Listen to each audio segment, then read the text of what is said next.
مجھے شادی سے پہلے سسرال والوں نے کہا تھا کہ ہم بیٹی کو 2 مربع دیں گے۔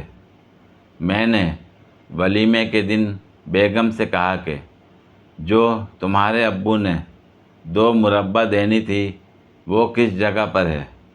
بیگم کہنے لگی میں ابھی دکھاتی ہوں۔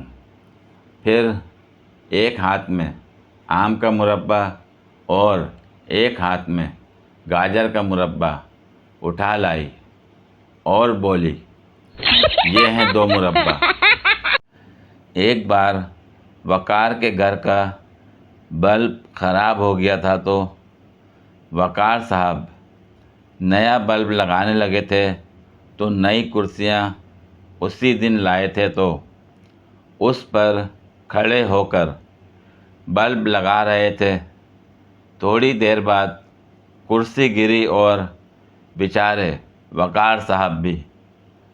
جب وقار صاحب کھڑے ہوئے اور بھابھی کرسی کو دیکھ رہی تھیں، کہنے لگیں شکر ہے کرسی بچ گئی۔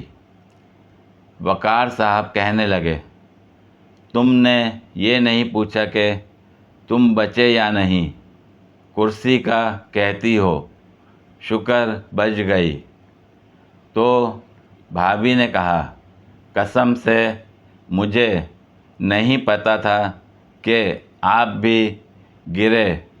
تو وقار صاحب کہتے کرسی کیا آسمان سے گری تھی؟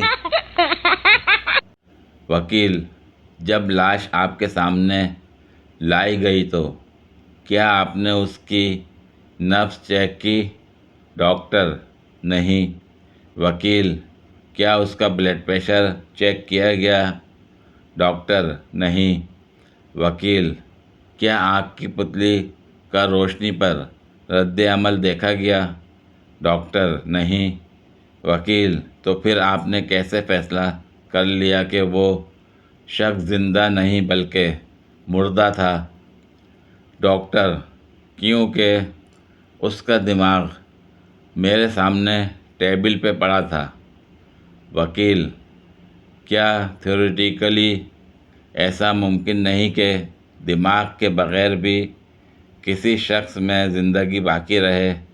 ڈاکٹر تھیوریٹیکلی بالکل ممکن ہے، بلکہ یہاں تک بھی ممکن ہے کہ وہ شخص وکالت کا پیشہ اختیار کر لے۔ وکیل یہی تو میں پوچھ رہا ہوں کہ نبض، بلڈ پریشر اور زندگی کی دوسری علامات چیک کیے بغیر آپ نے اسے مردہ کیسے قرار دیا؟ میں ایک ڈاکٹر سے ملا۔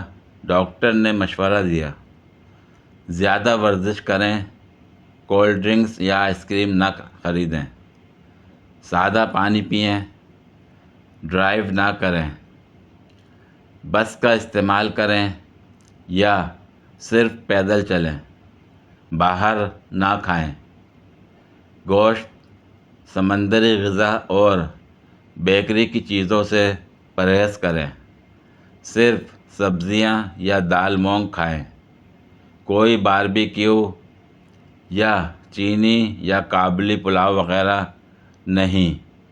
میں نے ڈاکٹر سے پوچھا میرے ساتھ کیا مسئلہ ہے؟ اس نے کہا تمہاری تنخواہ بہت کم ہے۔ افریقی ملک ایتھوپیا کے علاقے اومو میں بھی ایک ایسا ہی قبیلہ آباد ہے جہاں بڑا ہوا پیٹ خوبصورتی کی علامت سمجھا جاتا ہے۔ بوڈی قبیلے کے مرد اپنی اس خوبصورتی کو حاصل کرنے کے لیے 6 ماہ تک تنہائی میں رہتے ہوئے گائے کے خون اور دودھ کا مرکب پی کر گاؤں میں سب سے موٹے ہونے کا مقابلہ کرنے کی تیاری کرتے ہیں۔ یہ مقابلہ ہر سال جون کے مہینے میں کیل نامی ایک مقامی میلے میں منعقد کیا جاتا ہے،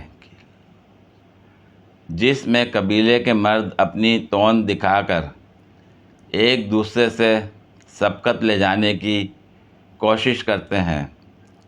جیتنے والے خوش نصیب شخص کو قبیلے کا خوبصورت ترین شخص اور ہیرو مانا جاتا۔ قبیلہ اس کی تاج پوشی کر کے اسے عزت کی نگاہ سے دیکھتا ہے۔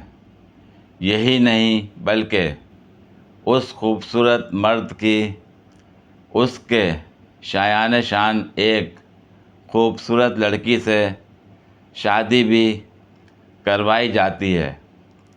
اگر آپ موٹے ہیں تو گھبرانے کی ضرورت نہیں، آپ کو بس اپنا قبیلہ بدلنے کی ضرورت ہے۔ پوری ویڈیو دیکھنے کے لیے شکریہ۔ اگر ویڈیو پسند آئی ہو تو لائک اور شیئر کریں، کمنٹ میں اپنی رائے کا اظہار کریں۔ مزید ویڈیوز کے لیے میرے چینل کو سبسکرائب کریں۔ شکریہ۔